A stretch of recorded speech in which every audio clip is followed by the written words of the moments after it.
ఈరోజు మంగళవారం ఒక రహస్య ప్రదేశంలో పెట్టి వాళ్ళకి నరకం చూపిస్తున్నారు. మీరు ఏం సాధించబోతారో అర్థం కావడం లేదు, మీరు ఏం సాధించాలనుకుంటున్నారో అర్థం కావడం లేదు. అరెస్టు చేయాలనుకుంటే అరెస్టు కావడానికి సిద్ధంగా ఉన్నామని చెప్పాం.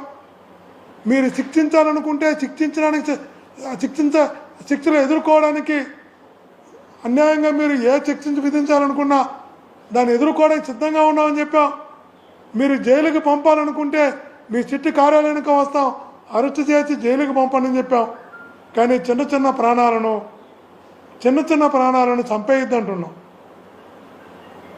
చిన్న ప్రాణాలకు నరకం చూపించద్దు అంటున్నాం.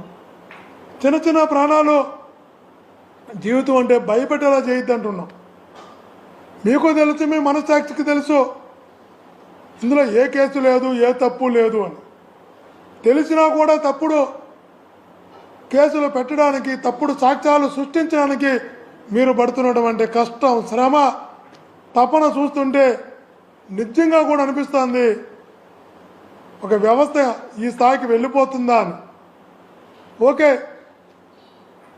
మీరు ఈరోజు తప్పుడు కేసులు పెట్టి తప్పుడు సాక్ష్యాలు సృష్టించి శిక్ష విధిస్తారు, భరిస్తాం, భరించడానికి సిద్ధంగా ఉన్నాం.